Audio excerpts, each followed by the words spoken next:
Good morning friends, welcome in Anthronet JRF academy. Channel को subscribe कर दें और वीडियो को लाइक कर लें। आज का सेशन बहुत इंपॉर्टेंट है आने वाले अपकमिंग एग्ज़ाम्स 2025 दिसंबर के लिए, क्योंकि इस पेपर से भी बहुत रिपीटेड क्वेश्चंस पूछे गए हैं। वो हम आगे देखेंगे सेक्शन में कि कैसे रिपीटेड क्वेश्चंस पूछे गए हैं और कैसे इस PYQ को हम अपने आने वाले एग्ज़ाम्स के लिए यूज़ कर सकते हैं। और ये वीडियो केवल पेपर सॉल्विंग नहीं है, ये पेपर की एनालिसिस भी है। तो चलिए स्टार्ट करते हैं। हम ऑलरेडी सॉल्व कर चुके हैं इसमें half portions, more than half portions, and let's see the move on the next questions. अगर आप में से किसी ने वीडियो नहीं देखी है तो इसकी प्रीवियस वीडियो देख लें और PYQ एनालिसिस ज़रूर देखें, क्योंकि वो एग्ज़ाम में हेल्पफुल होगा आपके लिए। ये ऑलरेडी सॉल्व है बट एनालाइज नहीं है, तो हम इसको एनालाइज करते हुए देखेंगे। हाँ, तो हम यहाँ पे ये क्वेश्चंस नंबर 161 ऑलरेडी हम देख चुके थे कि क्वेश्चन 161 में क्या है। ये एक ट्रिक बताई थी मैंने कि कैसे हम पेलुवियल ईस्ट अफ्रीका, इसमें जो क्वेश्चन पूछा हुआ था वो पूछा था कि पेलुवियल पीरियड, ईस्ट अफ्रीका के पेलुवियल पीरियड बताने थे, जिसमें कि जो ईस्ट अफ्रीका के पेलुवियल पीरियड होते हैं वो मकालियन और नकुरान होते हैं। उसके बाद हमने देखा था कि पेलुवियल पीरियड जो होते हैं अफ्रीका के, उसमें 4 पेलुवियन पीरियड होते हैं, जिसमें कंगेरियन, कमाशियन, कंजेरन और गैम्बिलियन होता है। कंगेलियन ट्रिक बताई थी, सबसे पहले हम अपने जीवन में कागज़ इकट्ठा करते हैं, डिग्री इकट्ठा करते हैं, फिर उसी कागज़ से हम कमाने जाते हैं, तो कंगेलियन, कमाशियन, फिर कमाते कमाते हम बहुत कंजर हो जाते हैं, ठीक है, मतलब अपना पैसा देखने लगते हैं, तो कंजेरन हो जाते हैं। उसके बाद बहुत पैसा होने जाता है हमारे पास, फिर हम गैम्बलिंग में चले जाते हैं। याद करने की ट्रिक है, बाकी आप लोग जो चाहो सोच सकते हो। तो यहाँ पे कंगेरियन, कमाशियन, कंजेरन और गैम्बलियन, इसमें से तो सबसे लोअर स्टेज क्या होती है, कागज़ को इकट्ठा करना, यानी लोअर पैलियोलिथिक। फिर कमाने की और कंजेरन बनने की मिडिल स्टेज होती है, तो मिडिल पैलियोलिथिक। और गैम्बलिंग तो भाई अपर स्टेप होती है, तो अपर पैलियोलिथिक स्टेज, अपर पैलिस्टो सीनियर स्टेज में आ जाता है। फिर आता है हमारा, इधर हमने देखा था कि जो ग्लेशियल पीरियड होता है, ग्लेशियल पीरियड में हमारे कौन कौन से होते हैं, गुंज, मिडन, गुड मॉर्निंग, RW, यानी गुड मॉर्निंग से याद किया था, गुंज, मिंडल, रिस और वोर्न। गुंज जो होगा वो हमारा अपर पैलियोलिथिक पीरियड हो जाएगा। फिर इसी तरीके से मिंड और रिश हमारा मिडिल आ जाएंगे और वुंज हमारा अपर आ जाएगा। तो ये हमारा हो जाएगा क्रोनोलॉजी पैलेस्टोसिन पीरियड की, जो ईस्ट अफ्रीका और glacial period and post glacial period में। यहाँ से बहुत क्वेश्चंस रिपीट करते हैं, आपने भी देखे होंगे, जो बच्चे एग्जाम दे रहे हैं ऑलरेडी उनको पता होगा कि इस सीक्वेंस से बहुत क्वेश्चंस रिपीट करते हैं। तो अब हम नेक्स्ट क्वेश्चंस देखते हैं। Which of the following criteria define the experimental archaeology. Experimental archaeology unit 5 का क्वेश्चन पूछा गया है कि एक्सपेरिमेंटल आर्कियोलॉजी, रिजल्ट ऑफ, एक सेकेंड में पेन चेंज कर लो, result of the exam experiment must be replicable. Second, material used in the experiment must be available to prehistoric society. The modern technology can be used in experiment up to 40% and result of to product of the experiment is most important data. So देखिए, जो भी result होता है वो replicable होना चाहिए। Experiment का यही होता है कि हमारे रिजल्ट क्या होने चाहिए, रेप्लिकेबल होने चाहिए। सेकंड जो होता है हमारा, जो भी मटेरियल हम यूज़ कर रहे हैं, क्योंकि ये क्या है, आर्कियोलॉजी, एक्सपेरिमेंटल आर्कियोलॉजी की क्राइटेरिया है, must be available for prehistoric society. So A and B is absolutely correct. Data जो होता है, डेटा वाले questions most of the time wrong ही होते हैं, कभी कभी सही होते हैं जब उसका, ठीक है। तो यहाँ पे हमारा A and B ऑप्शन सही हो जाएगा, तो correct option is A and B। And let's see the next questions. Next question is, evidence of the cattle pen are found in the which site. कह रहे हैं कि कैटल पेन हमारा किस साइट पे पाया गया था। कैटल पेन मतलब वही जो काऊ डंग या कैटल के जो एविडेंस पाए जाते हैं। पहली है कुचाई, फिर है महागरहा, फिर है उतनूर, फिर है कुलडीवा। तो देखिए, इसमें से महागरहा और कुलडीवा साइट में हमारे पाए गए थे कैटल पेन, और भी साइट है जहाँ पे कैटल पेन पाए गए थे, लेकिन इस ऑप्शन में महागरहा और कुलडीवा है। यहाँ से एक और नियोलिथिक साइट के एविडेंस पाए जाते हैं। कुच्चई हमारी जो साइट है, तो कुच्चई साइट हमारी उड़ीसा की साइट है। ये क्रोनोलॉजी में पूछा जाता है। क्या हो रहा है,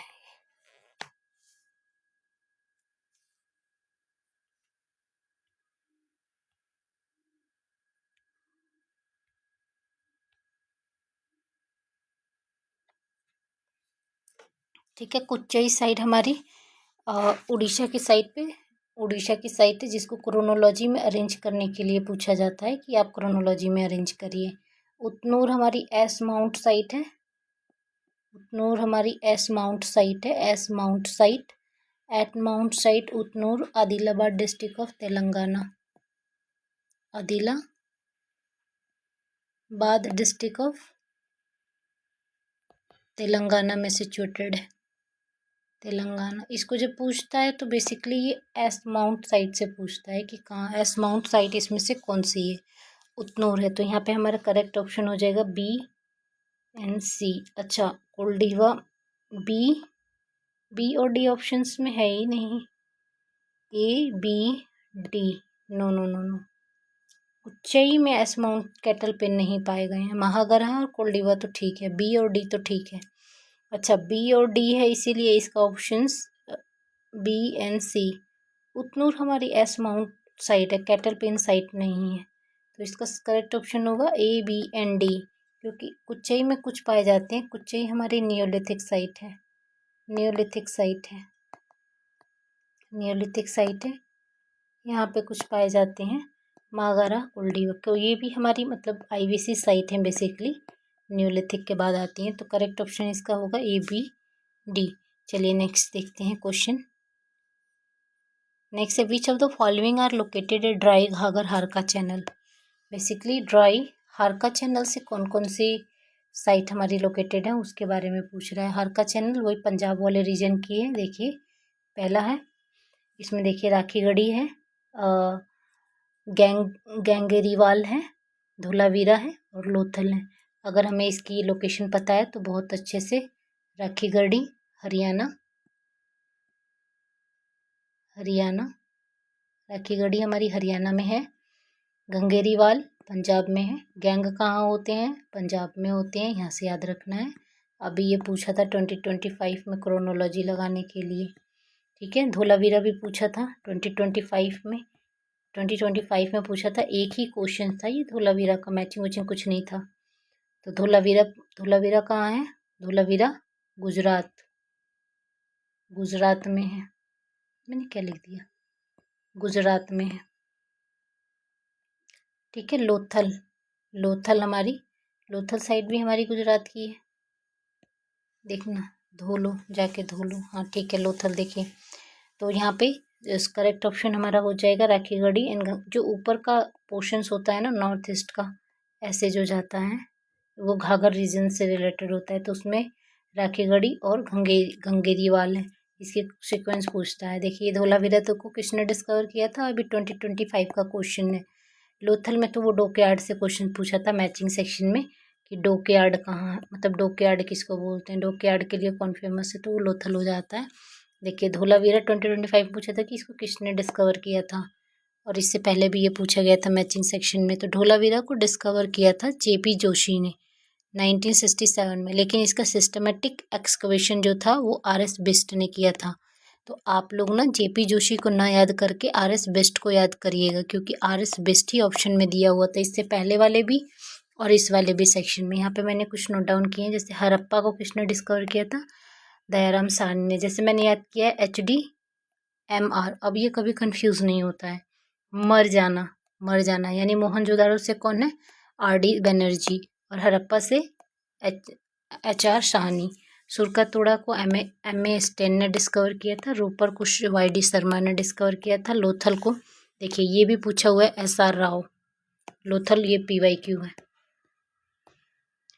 ये PYQ है कि लोथल को किसने डिस्कवर किया था। मेहरगढ़ को JF जारिक ने डिस्कवर किया था, और अली जो एक हमारी यूपी की साइड है अलीमपुर करके है, उसको YD शर्मा ने डिस्कवर किया था। तो YD शर्मा ने हमारी दो साइट को डिस्कवर किया है, एक रोपर को और दूसरा अलीमपुर को, ठीक है। लोथल का याद रखना है क्योंकि लोथल से क्वेश्चन पूछा है SR Rao. Let's see the next question, correct option is B. Let's see the next questions. Next questions देखिए हमारा है लेमर, मैचिंग में है, मैचिंग करना है हमें, सेक्शन ए से सेक्शन बी को मैच करना है या लिस्ट 1 से लिस्ट 2 को मैच करना है। देखिए बहुत ईजी है। लेमर, फिर रिसस मंकी, फिर ओरांगुटन, फिर है हमारा गोल्डन स्नब नोज मंकी, देखिए कितना इजी है। देखिए देखिए लेमर एम आ रहा है तो मेडागास्कर हो जाएगा। ठीक है, ट्रिक से याद किया था हमने। रिशस मंकी तो इंडिया में पाए जाते हैं। और इंडिया में क्या पाया जाता है? और इंडिया में पाया जाता है गिब्बन। गिब्बन स्पेलिंग देख लेना, गिब्बन लेजर ऐप पाया जाता है। जबकि ओरांगुटान हमारा कहाँ पाया जाता है? ओरांगुटान हमारा इंडोनेशिया में पाया जाता है। Orangutan Indonesia. ठीक है, और इंडोनेशिया यानी साउथ ईस्ट एशिया में हमारा सिमांग भी पाया जाता है। सिमांग भी हमारा क्या है? लेज़र ऐप है। लेज़र ऐप होने के साथ साथ ये भी हमारा क्या पाया जाता है? साउथ ईस्ट एशिया इंडोनेशिया में पाया जाता है। आपने पढ़ा होगा बर्नियो एंड सुमत्रा ओरांगुटान के बारे में। बर्नियो एंड सुमत्रन ओरांगुटान, सुमत्रन ओरांगुटान के बारे में, जिसकी स्टडी की थी गल्डिकर्स ने, बर्किट गल्डिकर्स। गल्डिकर्स जो भी स्पेलिंग में देखना, बर्किट गल्डिकर्स ने इनकी स्टडी की थी। तो करेक्ट ऑप्शन हो जाएगा। और गोल्डन स्नब मंकी तो चाइना में पाए जाते हैं, ये तो ऐसे भी क्लियर है। तो करेक्ट ऑप्शन उसका हो जाएगा ए का है, थर्ड तो करेक्ट ऑप्शन हो जाएगा 4। Let's see the next question. Next question is again we have to match list 1 to list 2। देखिए वही क्वेश्चन है, उसी को घुमा दिया है। कैसे घुमाया है? जैसे हमें पता है लेमर, लेमर कहाँ पाए जाते हैं? लेमर हमारे पाए जाते हैं एम से मेडागास्कर, मेडागास्कर, मेडागास्कर में पाए जाते हैं। अगर हमें पता होगा लेमर में क्या क्या आते हैं, लेमर में हमारे बुसबे भी आते हैं, बुसबे भी आते हैं, बुसबे भी आते हैं, बुसबे भी आते हैं। और लॉरिस में, लॉरिस में हमारे गैलापागोस आते हैं, लॉरिस में हमारे गैलापागोस आते हैं। ठीक है, तो ये गैलापागोस जो होते हैं ये लॉरिस होते हैं। ई से इंडोनेशिया, ई से लॉरिसी फॉर्म, लॉरिसी नहीं, लॉरिसी होता है, लॉरिसी SI Sri Lanka, Sri Lanka and south East Asia में पाया जाता है, Sri Lanka and south East Asia. ठीक है, और टार्शी, टार्शी, टार्शी, टार्सी आई आ रहा है तो ये हमारे इंडोनेशिया में पाए जाते हैं, इंडोनेशिया में पाए जाते हैं। ठीक है, स्पेलिंग देखते रहिएगा आप लोग। तो यहाँ पे बुसबे भी हमारा हो गया, मेडागास्कर में हो गया। इंद्रडी, अब देखिए यहाँ से क्वेश्चन आ गया ना, इंद्री कहाँ पाया जाता है? सब सहारन अफ्रीका। इंद्री जो हमारा पहले लॉरिस होता है, फिर लेमर होता है, लेमर होता है, फिर लॉरिस होता है। ठीक है, अब देखिए यहाँ पे सिमांग कहाँ पाया जाता है? Sumatra and Borneo, South East Asia था, तो यहाँ पे ये कुछ गलत है क्या इसमें? ओरांगुटान हमारा हो जाएगा, ये गलत मैचिंग है, इस सेक्शन में गलत मैचिंग है। देखिए बुश बेबी का हो जाएगा मेडागास्कर, यानी ए का हो गया थर्ड। ठीक है, बी इंद्री का हो जाएगा 4। मैंने कहा ना बी जो होगा हमारा साउथ ईस्ट एशिया में पाया जाएगा। बी हमारा क्यों साउथ ईस्ट एशिया में पाया जाएगा? क्योंकि इंद्री हमारा लॉरिस है, जो इंद्रीज मंकी होती है, आई मंकीज होते हैं, आई मंकीज होते हैं, ये हमारे लॉरिस के अंदर आते हैं, तो इसलिए ये हमारे हो जाएंगे साउथ ईस्ट एशिया में। ठीक है, उसके बाद हमारा आता है शिमांग। देखिए ओरांगुटान के बारे में अभी मैंने बताया था कि ओरांगुटान सुमत्रो एंड बर्नियन ओरांगुटान हो जाएगा। ठीक है, तो इसके बेसिस पे ये ऑप्शन सही हो जाएगा। डी का इसमें दिया हुआ है 2, ये ना ऑप्शंस मुझे लगता है गलत दिए हुए हैं। सब सहारन अफ्रीका, ओरांगुटान एंड सिमांग को इसमें मैच किया है 1 से, सुमत्रा एंड बर्नियो, ये ऑप्शंस गलत दिए हुए हैं। मे बी ऐसा ही क्वेश्चन एक बार और पूछा था जो कैंसिल कर दिया गया था। चलिए एक बार हम ना इसको डिटेल में देखते हैं कहाँ कहाँ पाए गए थे। देखिए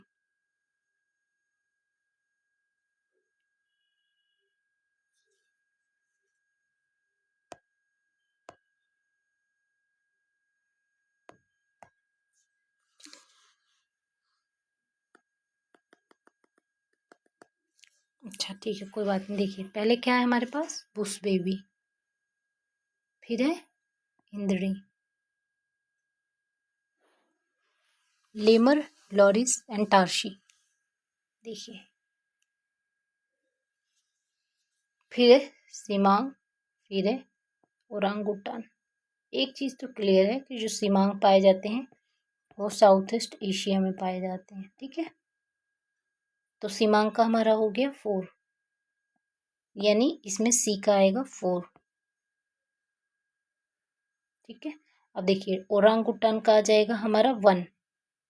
ठीक है, तो डी का आएगा इसमें 1, ओरांगुटान सुमत्रो एंड बर्निया। ठीक है, ये हो गया।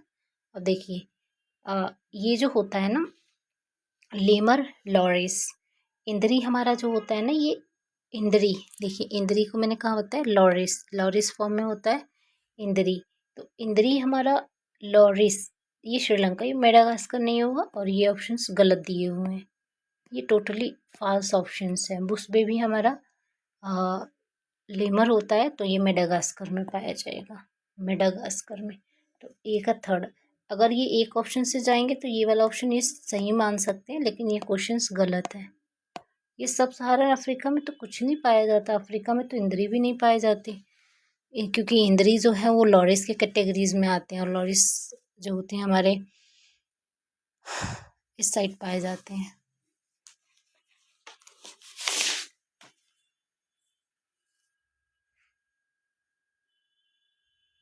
अफ्रीका एशिया लॉरिस, अच्छा इसको ना बहुत डिज़ाइन वे में वो किया है। देखिए ये क्वेश्चन बहुत ट्रिकी बनाया हुआ है यहाँ से। ठीक है, देखिए एक ओरांगुटान हमारा Sumatra and Borneo, siamang South East Asia. ठीक है, बुसबेबी मेडागास्कर। इंद्री हमारे पास सिर्फ एक ही ऑप्शन है, सब सहारन अफ्रीका। ठीक है, इंद्री हमारा क्या है, लॉरिस है। बेसिकली इसमें गलत दिया हुआ है, इंद्री हमारा होता है लेमर, इंद्री हमारा होता है लेमर। कितनी बार मैंने बता दिया, इंद्री हमारा है लेमर, और लेमर कहाँ पाए जाते हैं, only Madagascar, only Madagascar, only Madagascar. और इसमें लेमर के साथ साथ और कौन आ जाता है, क्या है इसमें, बुश बेबी, बुश बेबी।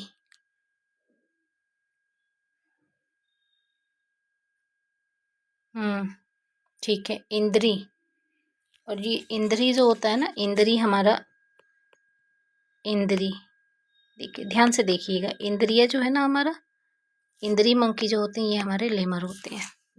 ये केवल और केवल मेडागास्कर में पाए जाते हैं। और इसके साथ साथ कौन होता है, आई आई मंकी। में भी नेक्स्ट टाइम आई आई पूछ दे, आई आई मंकी, आई आई मंकी और इंद्री दोनों हमारे लेमर में होते हैं, और दोनों केवल और केवल मेडागास्कर में पाए जाते हैं।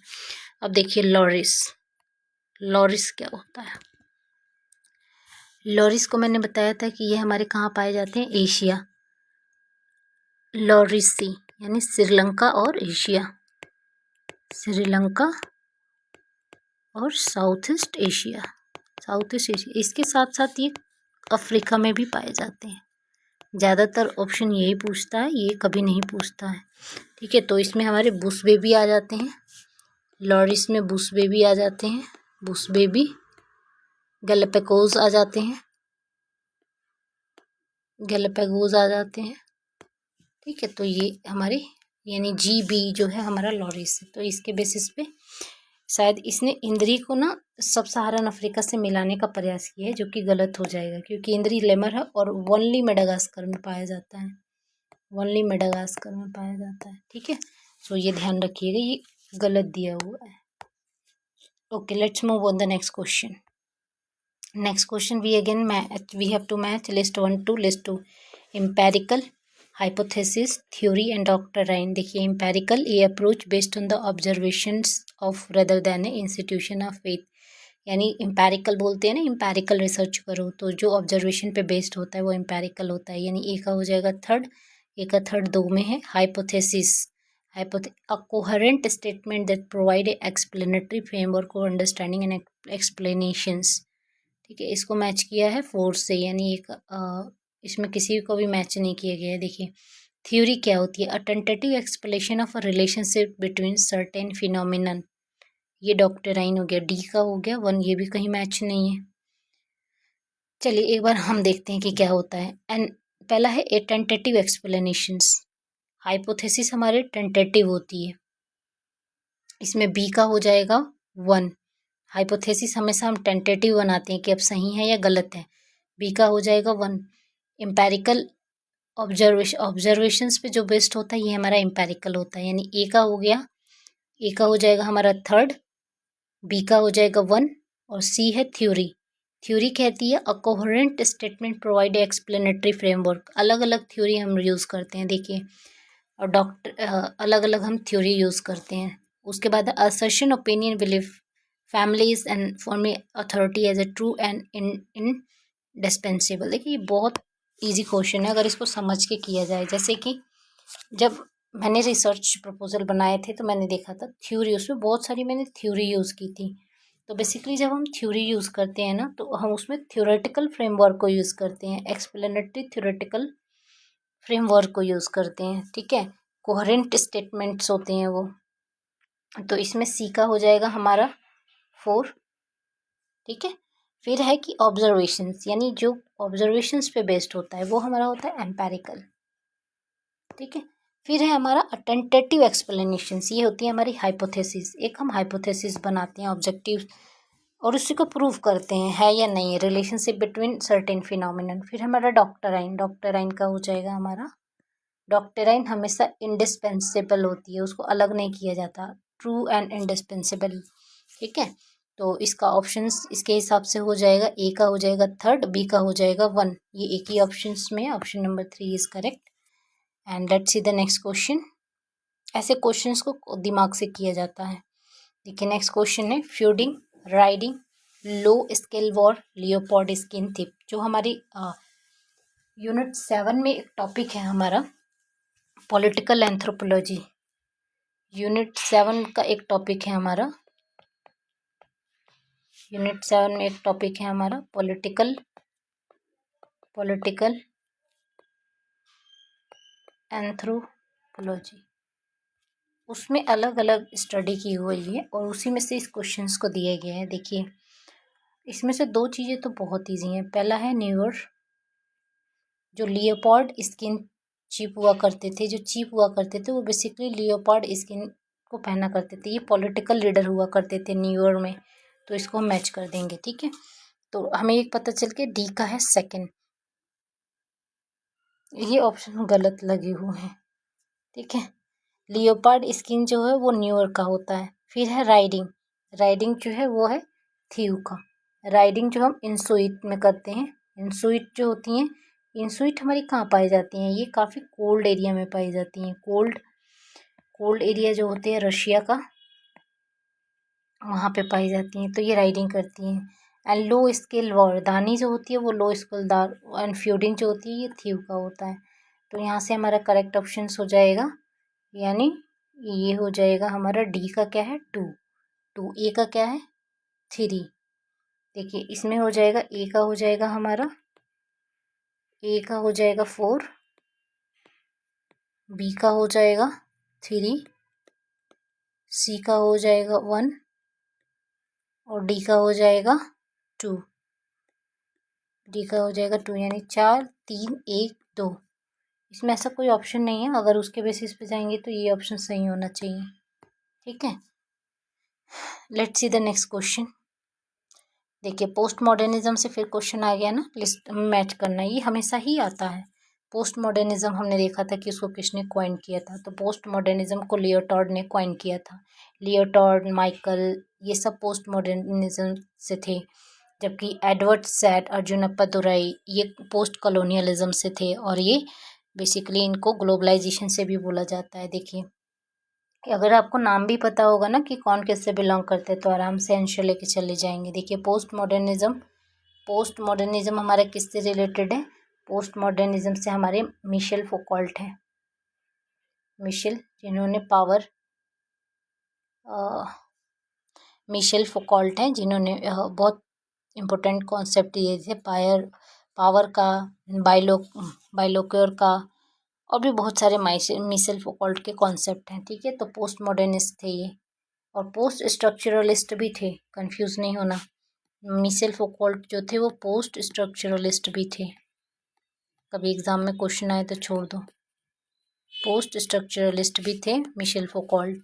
ठीक है, पोस्ट कॉलोनियलिस्ट में हमारी आ जाएंगी एडवर्ड सैड। मैंने कल इनके बारे में बहुत अच्छे से बताया था कि एडवर्ड सैड ने जो ओरिएंटलिस्ट पे काम किया था, ओरिएंटलिस्ट पे काम किया था, और इनका एक जर्नल था जिसको बोलते हैं वॉइस। ये पूछा हुआ है, ये 2023 में पूछा था, ये 2024, 2025 और इनका स्टेटमेंट पूछा था, स्टेटमेंट पूछा था एक इसी में, स्टेटमेंट पूछा था। ठीक है, तो ये एडवर्ड सैड हमारी पोस्ट कॉलोनियलिज्म से रिलेट हो जाएंगे। देखिए reflective anthropology, reflective anthropology, George Marcus हमारे रिफ्लेक्टिव एंथ्रोपोलॉजी से हैं। और जॉर्ज मार्कस का एक और टर्म था, जॉर्ज मार्कस ने क्या टर्म दिया था, जॉर्ज मार्कस ने multi sited ethnography, multi sited ethnography का कॉन्सेप्ट दिया है। और 2025 में जो वर्क पूछा था वो केवल और केवल रिफ्लेक्टिव एंथ्रोपोलॉजी से मैचिंग सेक्शन में पूछा है, मैचिंग सेक्शन में पूछा था। ठीक है, तो यहाँ पे एंथ्रोपोलॉजी एंड ग्लोबलाइजेशन, देखिए ये तो अर्जुन अप्पादुराई हैं, अर्जुन अप्पादुराई की ये किताब भी है anthropology and globalisation. So correct option is 3। Let's move on the next question. Next question है क्रिमिनल। देखिए यहाँ पे फिर से बहुत इंपॉर्टेंट क्वेश्चन आता है हमारा, ये क्वेश्चन नंबर है 71। देखिए ये है the criminal tribes act inquiry committee. देखिए ये हो जाएगा अनंता सय्यन अयंगर, जो देखिए 1871 का जो ब्रिटिश इरा का एक्ट था ना, क्या बोलते हैं उसको, क्रिमिनल ट्राइब एक्ट। इसको जब हमारा देश आज़ाद हुआ तो 1949 में इसको एक कमेटी बनाई गई कि क्या सच में कोई ट्राइब क्रिमिनल पैदा होती है, बॉर्न होती है क्रिमिनली, नहीं। तो उसी को इंक्वायर करने के लिए अनंता सय्यनम अयंगर की कमेटी बनती है 1949 में, और ये अपनी रिपोर्ट देती है 1952 में। तो अब आप याद रखिएगा कि the criminal tribe act inquiry committee बनती है अनंता सय्यन अयंगर कमेटी 1971 में, कि एक्ट को ये क्या करती है, डिक्रिमिनलाइज कर देती है और अलग अलग ग्रुप को ऐड करती है, जैसे notified tribe, D notified tribe and semi notified tribes को ऐड किया जाता है, इसकी लिस्ट को ऐड किया जाता है। फिर आता है मतलब committee on the tribal multipurpose tribal block. ठीक है, देखिए कितनी अच्छा है, वेरी रिलेवेंट। ये 5 ईयर प्लान में भी पूछा जाता है, 2023 में पूछा गया था, ये 23 के पेपर में पूछा गया था, आई थिंक जून वाला पेपर था। ठीक है, एक ही क्वेश्चन पूछा गया था कि ये स्पेशल मल्टीपर्पज़ ब्लॉक कमेटी जो है ये कौन से 5 ईयर प्लान में आई।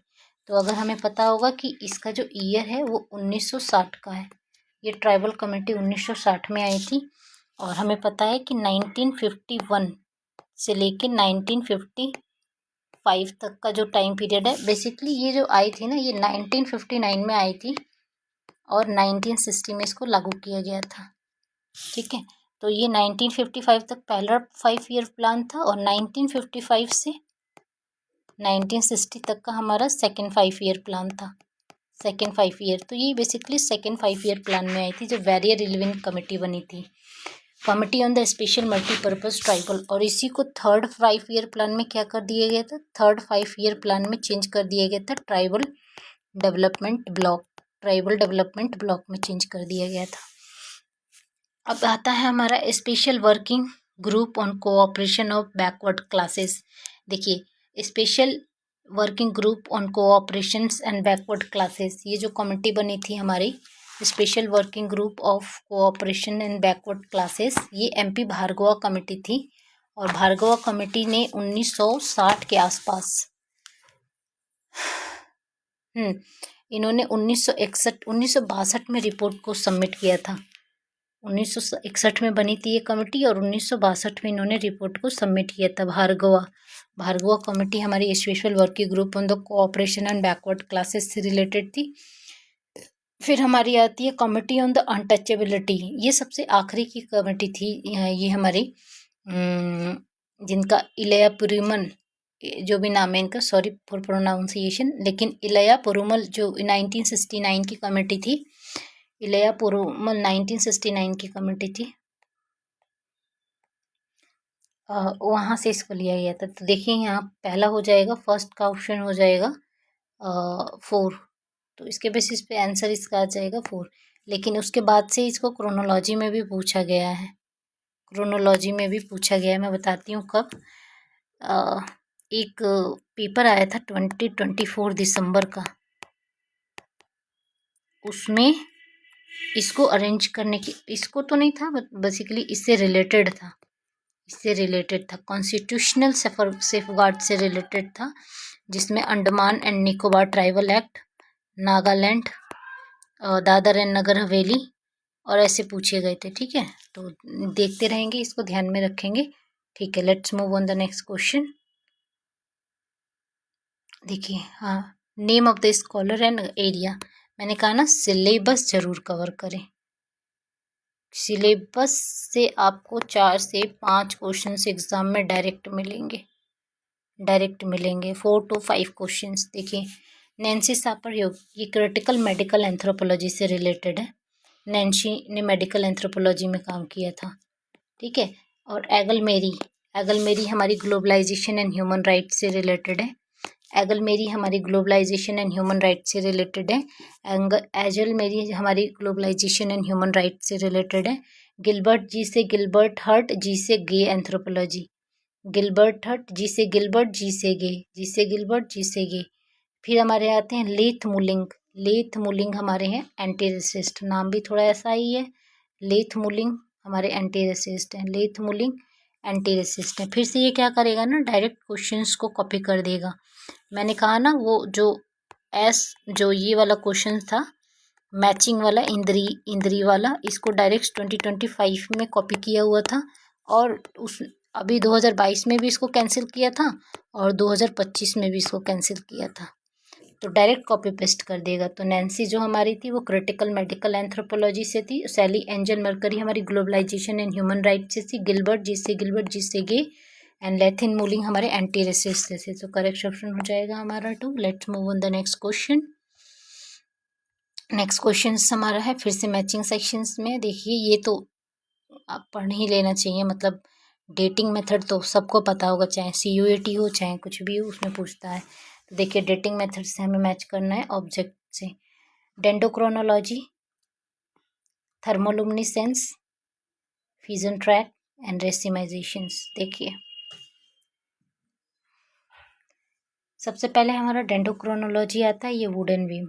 सबसे इजी जो है ना इसमें थर्मोलुमिनेसेंस, पोट्री और जो सेरेमिक मटेरियल्स होते हैं, सेरेमिक मटेरियल, उनके लिए ये यूज़ किया जाता है, सेरेमिक मटेरियल। थर्मोलुमिनेसेंस, थर्मोनिल मटेरियल। फ्यूजन ट्रैक हमारा, फ्यूजन ट्रैक ये भी एब्सोल्यूट मेथड ऑफ डेटिंग है, जिसको वोल्केनिक रॉक में यूज़ किया जाता है। रेसिमिलाइजेशन हमारा पेरिस्टिक बोन के एमिनो एसिड उसमें प्रेजेंट होते हैं ना, इसीलिए उसमें किया जाता है। वैसे सिंगल बोन का आ जाएगा तो फिर चेंज हो जाएगा, अगर केवल बोन का पूछ दे तो चेंज हो जाएगा। ठीक है, फ्लोरी चेंज हो जाएगा। तो यहाँ पे इसका dendrochronology wooden beam, thermoluminescence pottery and fusion track volcanic and racemization पेरिस्टिक। तो करेक्ट ऑप्शन हो जाएगा हमारा 3। ठीक है, let's move on the next question. थोड़ा सा इसकी एनालिसिस देख लेते तो ज़्यादा ही अच्छा होता। चलिए एक बार हम इसकी एनालिसिस देख लेते हैं कि कौन से मेथड हमारे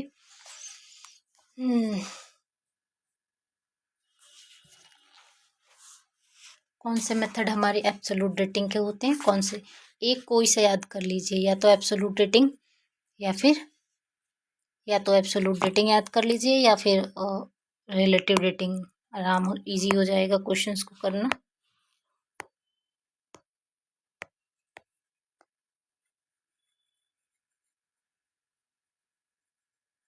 इफेक्टिव यूटिलाइजेशन ऑफ पेजेस। किसी एक डेटिंग मेथड को याद कर लेते हैं, क्योंकि अब इतना टफ समय नहीं है कि सबको पढ़ा जाए, और जिसने डिटेल में पढ़ रखा है well and good. Let's see.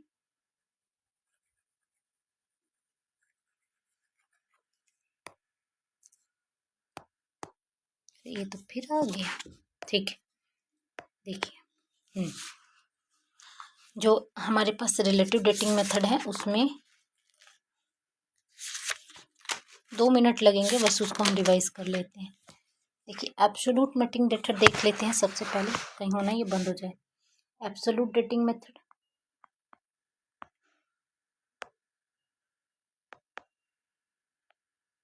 देखिए एब्सोल्यूट डेटिंग मेथड में जो हमारे मेथड आते हैं, एब्सोल्यूट डेटिंग मेथड में जो हमारे मेथड आते हैं उसमें आता है, सबको पता होगा कि रेडियो कार्बन डेटिंग होता है, पोटेशियम्स आर्गन डेटिंग होती है, थर्मोलुमिनेसेंस डेटिंग होती है। मैं पूरा नहीं लिख रही हूँ, आप लोग देख लेना। थर्मोलुमिनेसेंस डेटिंग होती है एंड आर्कियो मैग्नेटिक डेटिंग होती है, ठीक है। डेंडोक्रोनोलॉजी होती है, डेंडोक्रोनोलॉजी होती है, जिसको हम फ्री रिंग डेटिंग भी कहते हैं, ट्री रिंग डेटिंग भी कहते हैं, ट्री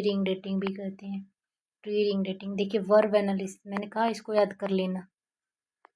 वर्ब एनालिसिस ये भी हमारी एब्सोल्यूट डेटिंग मेथड होता है। ऑक्सीजन डेटिंग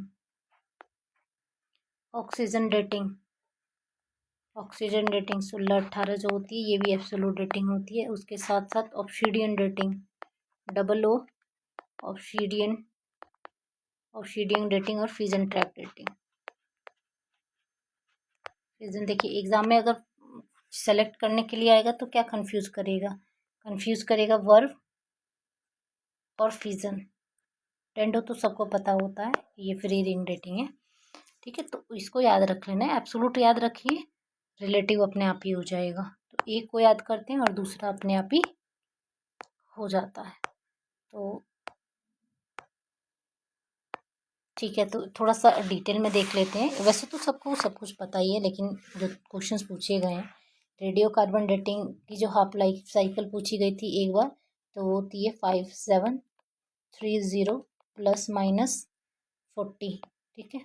इसको डिसाइड किया गया था 5th and 6th international radio carbon datings conference के थ्रू 5730 ±40 में, और इसको वुड और चारकोल यानी फॉसिल्स फ्यूल्स के लिए किया गया था। इसको लिब्बी ने डिस्कवर किया था, विलियम लिब्बी। मुझे पता नहीं क्यों कार्बन डेटिंग याद रहता है कि लिब्बी ने डिस्कवर किया था। हाफ लाइफ साइकिल पूछता है तो आप ध्यान रखिएगा। सेकंड जो हमारा है वो है हमारा potassium argon dating. Potassium argon dating जो है वो जार्को ने डिस्कवर किया था, जेड ने डिस्कवर किया था, आप ऐसे याद रखिएगा। और इसकी जो हाफ लाइफ साइकिल होती है ये भी पूछा हुआ था, अभी तो पूछा था 3 बिलियन ±40, ठीक है। मैचिंग सेक्शन में पूछा हुआ था, आप लोग देख लेना, जिन्हें एग्जाम दिया होगा उनको पता होगा, ठीक है। इसमें पोटेशियम आर्गन 40 का जो डीके होता है वो आर्गन यानी पोटेशियम 40 का जो डीके होता है, वो आर्गन 40 में होता है। इनर्ट गैस हो जाती है, इनर्ट गैस में इसका डीके होता है, ये भी क्वेश्चन पूछा था, ठीक है। तो यहाँ से याद रखिएगा। फिर जो होता है हमारा, ये तो बेसिकली एग्नीशियस रॉक्स वगैरह के लिए यूज़ किया जाता है। और डुबॉइस ने आर्कियोमैग्नेटिक डेटिंग को डिस्कवर किया था। सबसे इम्पोर्टेंट हमारा आता है डेंडोक्रोनोलॉजी को डगलस वाइजलर ने डिस्कवर किया था। डगलस में हमेशा लास्ट वाले नाम याद रखती हूँ, तो डगलस और क्लर्क वाइजलर ने डिस्कवर किया था, जिसको ट्री रिंग डेटिंग भी बोलते हैं। और इस बेसिकली ट्री के डेट को आइडेंटिफाई करने के लिए किया जाता है। और इसमें अलग अलग जैसे कि ओडोएक्स और डिरेक्शन और क्रैग हेड डगलस का यूज़ किया जाता है। फिर आता है हमारा वर्ब एनालिसिस को गेरार्ड गी गेर ने डिस्कवर किया था। वर्ब एनालिसिस को आप याद रखना, जीजी ने डिस्कवर किया था। वर्ब एनालिसिस को जीजी ने गेरार्ड ने डिस्कवर किया था। वर्ब एनालिसिस ग्लेशियल डिपॉजिट के लिए किया जाता है, ग्लेशियल डिपॉजिट के लिए, सेडिमेंट्स के लिए और ग्लेशियल लेक के लिए, ग्लेशियल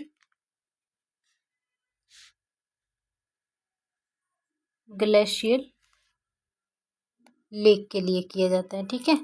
तो ये हो जाएगा हमारा एक याद करते हैं, दूसरा अपने आप याद हो जाता है। थर्मोलुमिनिस्टेंट को डैनियल ने डिस्कवर किया था। थर्मोलुमिनिसेंस कहाँ है?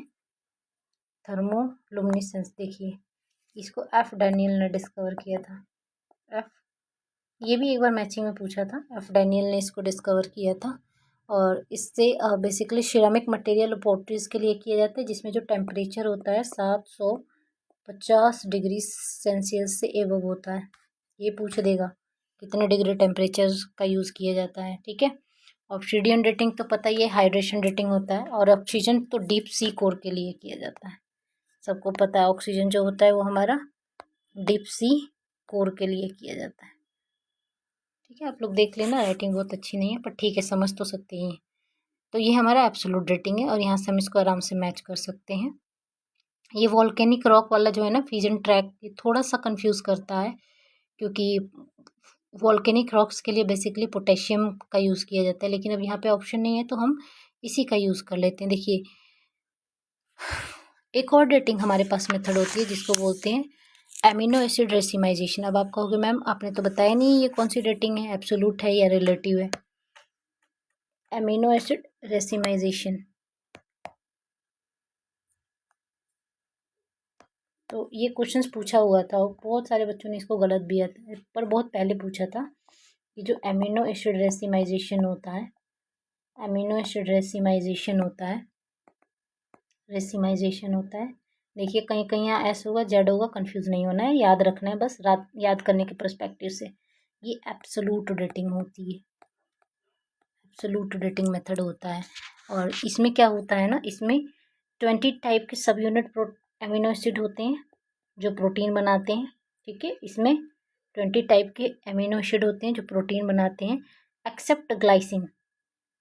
ग्लाइसिन को छोड़ के सबका एमिनो एसिड रेसिमाइजेशन किया जाता है। ठीक है, और उसमें 2 टाइप्स के होते हैं, एक एल, एक होता है डी।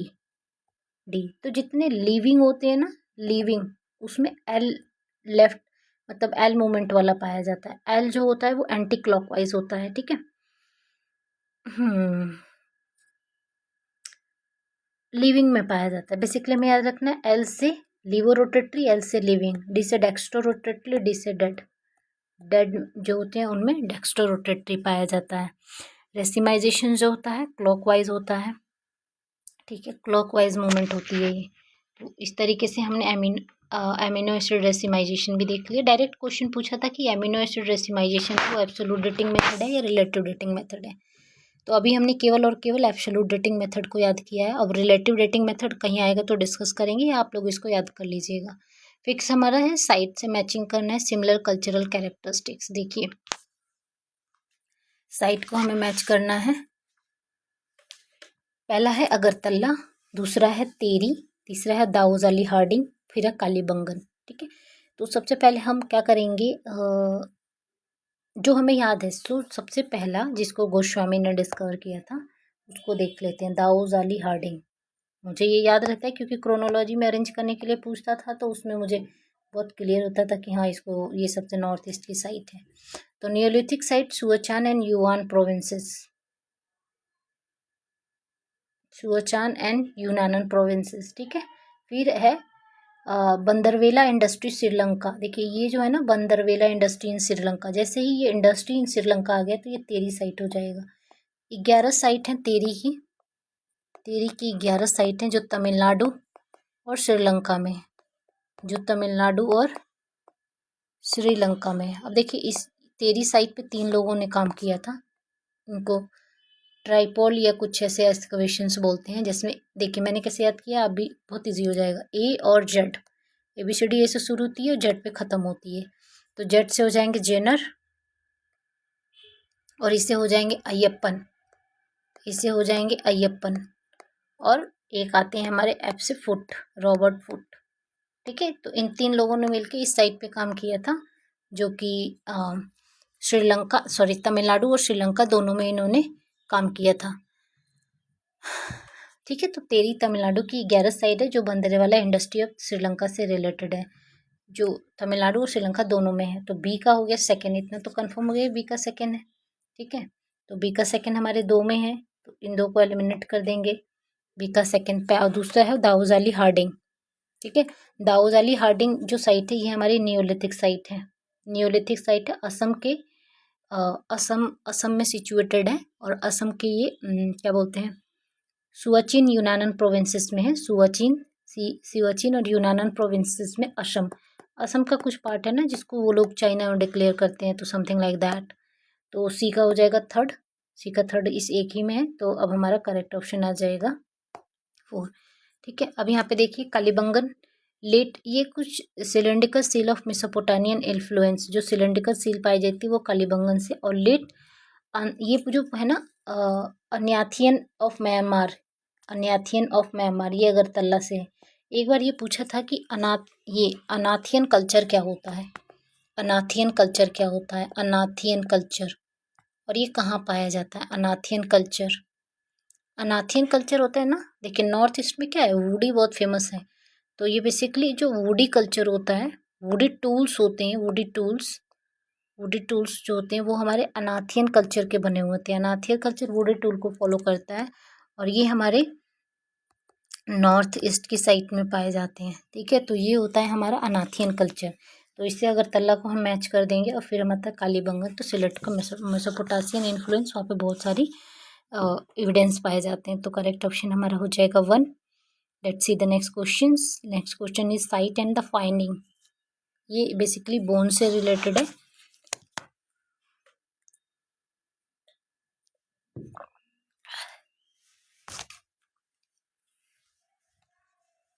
ठीक है। देखिए बोन से रिलेटेड है, बोन में है। सबसे पहले हमारा है, क्या टाइम हो गया, टाइम तो काफी हो गया।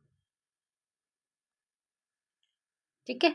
तो यहाँ पे हमारा टाइम है साइट और इसका फाइंडिंग। देखिए स्कैपुला है, स्कैपुला हमें पता है ग्लेनोइड कैविटी से रिलेटेड है। स्कैपुला हमारा ग्लेनोइड कैविटी से रिलेटेड है। पेल्विस की जो ओपनिंग होती है उसको बोलते हैं ऑब्ट्यूरेटर फोरामेन। पेल्विस की जो ऐसे ओपनिंग होती है उसको, पेल्विस की कुछ ऐसे ओपनिंग होती है ना उसको बोलते हैं ऑब्ट्यूरेटर फोरामेन। क्रेनियम से हमारा फोरामेन मैग्नम रिलेटेड होता है। फीमर से लीनियर एस्पेरा, बैकवर्ड पोजीशंस में होती है ये लीनियर एस्पेरा। तो करेक्ट ऑप्शन हो जाएगा हमारा A. Let's move on the next question. Next question है हमारा identify the correct sequence of the teeth of the dental arch from central to lateral. मतलब हमें सेंट्रल से लेटरल की तरफ जाना है। देखिए ये होता है हमारा डेंटल आर्क का फॉर्मूला, कुछ ऐसे स्ट्रक्चर्स। ये तो यू शेप हो गया हमारा, तो कुछ ऐसे होता है ना, हाँ थोड़ा बहुत होता है। ठीक है। तो यहाँ पे हमारे जो होते हैं टिथ होते हैं। ठीक है। उसके बाद ऐसे हम मूव करते हैं, जितने भी होते होंगे आप लोग देख लेना, इतना मुझे याद नहीं है।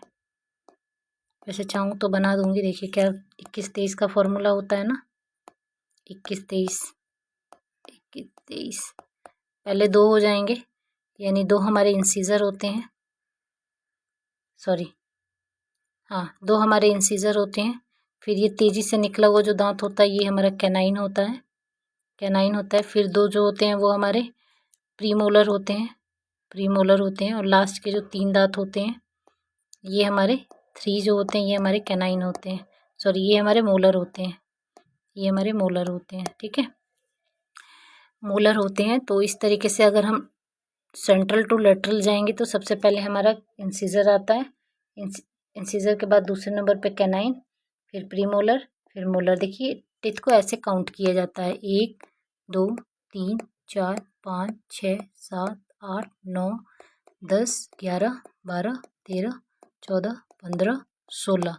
और देखिए अब इसी को हम नेक्स्ट वाले में काउंट करते हैं, 16 हो गया ना। अब यहाँ से जैसे जाएगा तो 17 18 19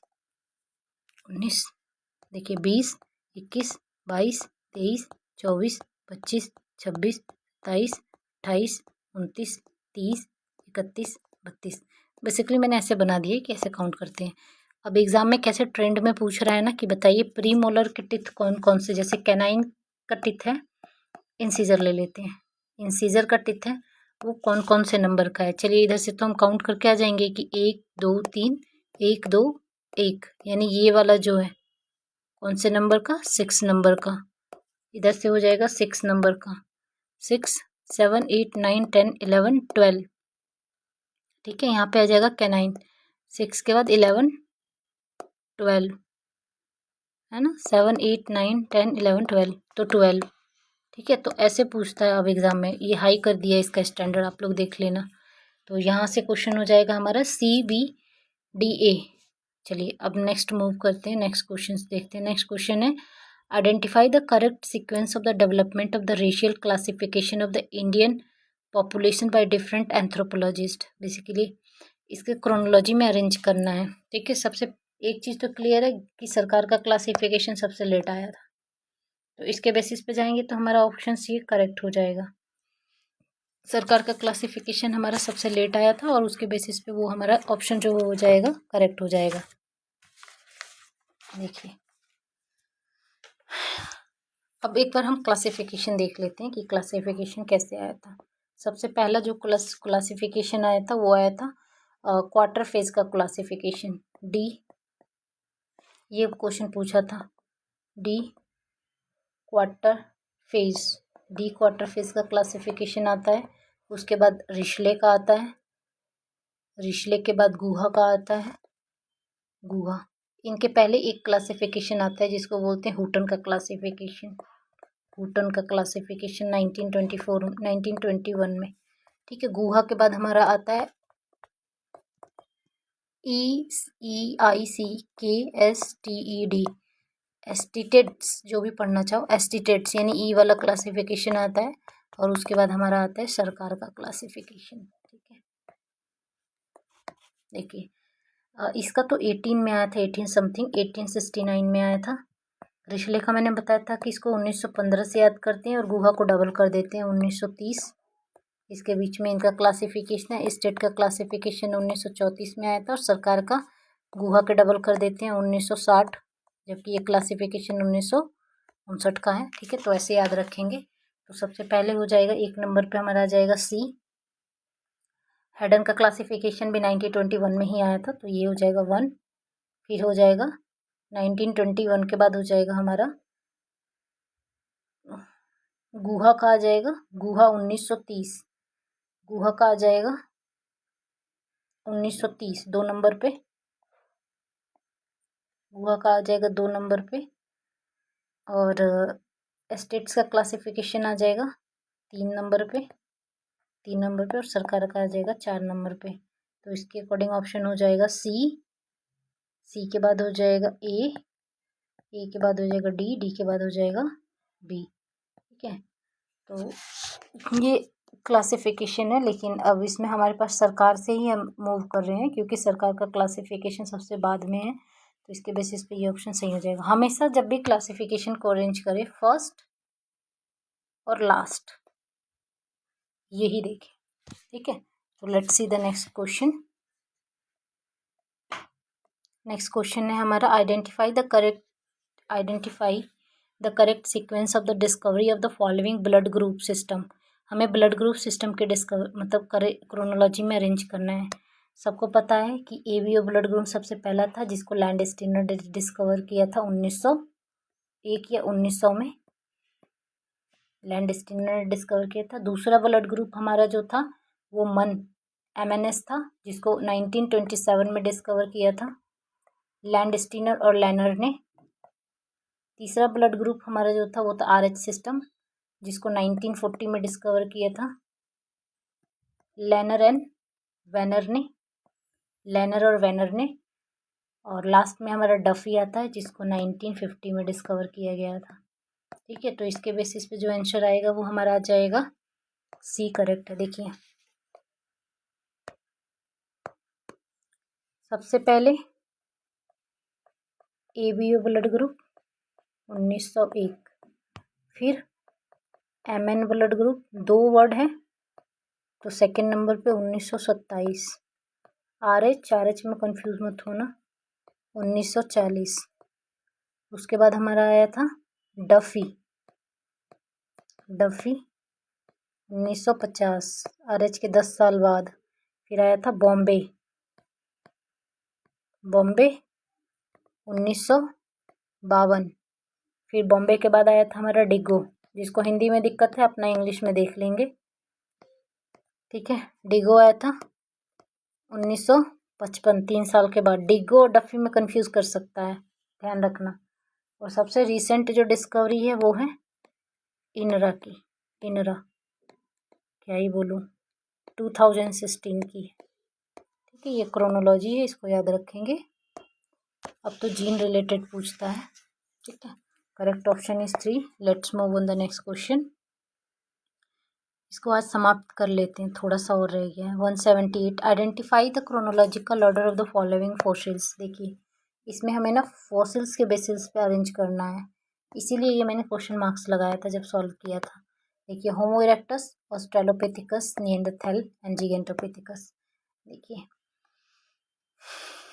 इसमें ना सबसे पहले हम सी के साथ जाएंगे, क्योंकि निएंडरथैल फॉसिल्स को 1856 में सबसे पहले डिस्कवर किया गया था।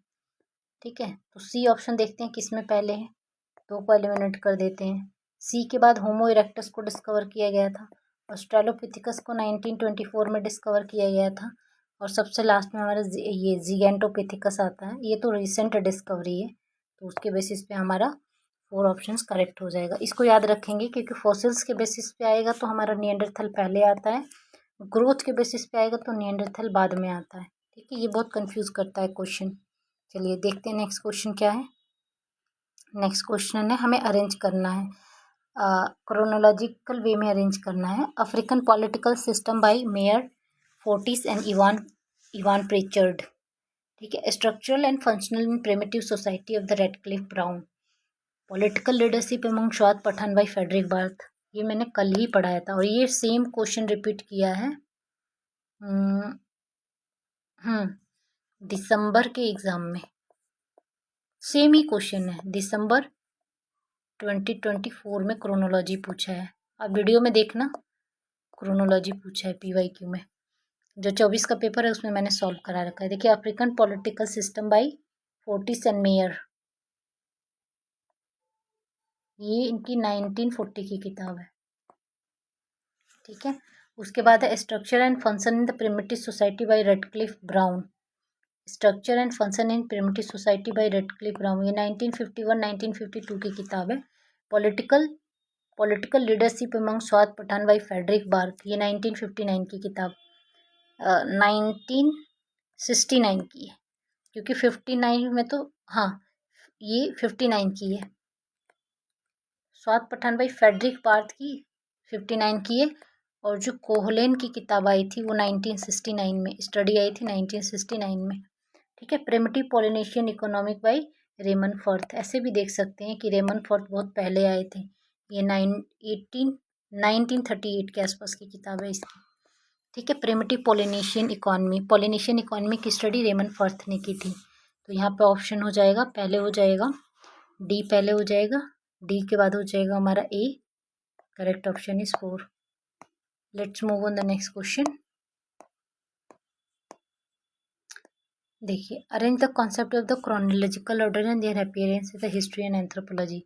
इसको अरेंज करने के दो तरीके हैं, या तो पता होना चाहिए या फिर हम एंथ्रोपोलॉजिस्ट के बेसिस पे अरेंज कर देंगे। देखिए, मैरी डगलस, कल के आज ही और इसी मतलब कल और इसी पेपर में सॉल्व किया था कि मैरी डगलस ने सिंबॉलिक एंथ्रोपोलॉजी को पोस्टुलेट्स, प्रिजम्पशंस एंड पोस्टुलेट्स बोला था। प्रिजम्पशंस एंड पोस्टुलेट्स बोला था। ठीक है, जूलियन स्टेवर्ट, जो कल्चरल इकोलॉजी इनकी बहुत फेमस किताब है, theory of culture ecology, Julian Steward. Louis, इन्होंने टेक्नोलॉजिकल डिटर्मिनिज्म दिया था, लिजी वाइट ने। मार्विन हैरिस का कल्चरल मटेरियलिज्म है। ठीक है, देखिए, सबसे पहले हो जाएगा हमारा बी, कल्चरल इकोलॉजी, बी के बाद आ जाएगा सी के बाद आएगा डी के बाद आएगा सिंबॉलिक एंथ्रोपोलॉजी, बहुत बात का कॉन्सेप्ट है। तो correct option is 3। Let's move on the next question. देखिए, कंफ्यूज करने के लिए इसमें ना कल्चरल मटेरियलिज्म को भी बाद में दिया हुआ है, तो don't be confuse. Let's see the next question. Make a sequence according to the degree of inequality to openness. Inequalities बताना है किसमें सबसे कम इनइक्वालिटी होती है। तो देखिए, रैंक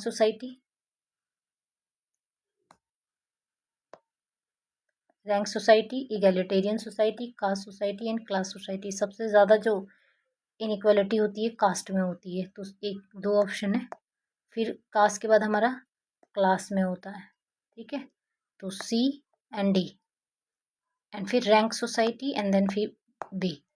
इगैलिटेरियन सोसाइटी जो ट्राइबल सोसाइटी होती है उसमें इनइक्वालिटी बहुत कम होती है।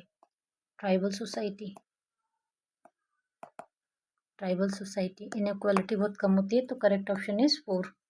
Let's move on the next question. Next question हमारा है, ये खत्म होने का नाम ही नहीं ले रहा, कितना है, ठीक है कोई बात नहीं। देखिए, make a sequence of the following act in chronological order. पहला है child labour prohibition and regulation act. Child labour, देखिए ये बहुत ईजी है इसको याद करना, उस टाइम मुझे याद नहीं था लेकिन पढ़ते पढ़ते चीज़ें याद हो गई हैं।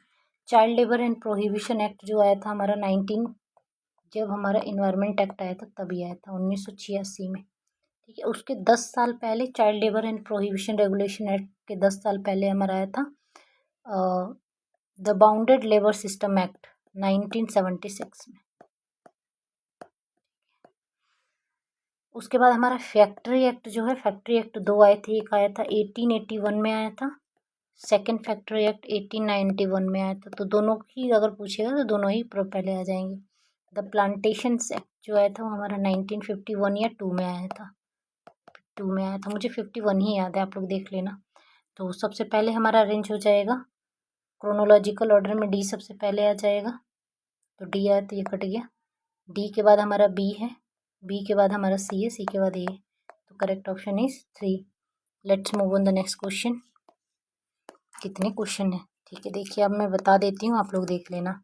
इसको मैं वेनिस को अरेंज करना है, जिससे कि मॉन्ड्रोज है, वेलेंड्रॉफ है, हॉल है एंड कोस्टेंस्की है। ये रशिया का है, ये जर्मनी का है, ये हमारा हो जाएगा, ये जर्मनी का है, ये ऑस्ट्रेलिया का है, और ये शायद किसी कंट्री का याद नहीं है, लेकिन इसका करेक्ट ऑप्शन हो जाएगा ये CBDA, ठीक है। Let's move on the next question.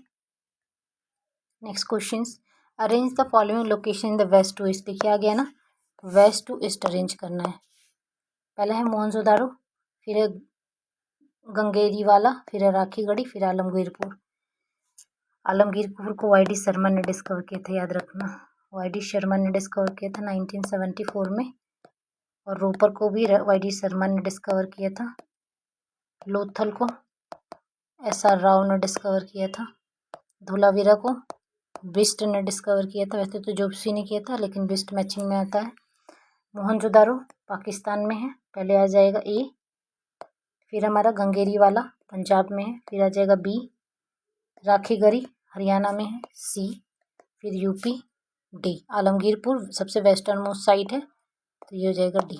तो ABCD इसका करेक्ट ऑप्शन है। Let's move on the next question. Both red and green colour blindness are X linked disorder, correct, and in the region they much more common in the man than women. सही बात है, man than women, correct option is A. Let's move on the next question. Forensic anthropology study human skeleton for the purpose of the solving crime and the personal identification. Yes. Second, forensic anthropology collaborate extensively with law enforcement officers. No. So correct option is 2. Let's move on the next question. और ये reason और assertion base के question है last में कुछ। All human classified birth within the system of kin relation. Yes. Kinship system are flexible regarding the formal incorporation of non-kin. Yes, the correct option is A. Let's see the next question. कितने question है? Sharpened emphasis on the tribalist ideology and not necessarily be views and the unhealthy or disruptive force. It may, on the other hand, be looked upon as a move towards the ethnic quality and multi-ethnic politely preconditions and the integration of tribal wider body politics. इसका correct option है ए, ये सही है, ठीक है। उसके बाद है 90। देखिए, Palaeolithic cave art is mostly seen in the profile depicting 3-dimensional animal on the 2-dimensional canvas. 3 dimensional कहाँ था कुछ भी, इसको बार बार पूछता है कंफ्यूज करने के लिए।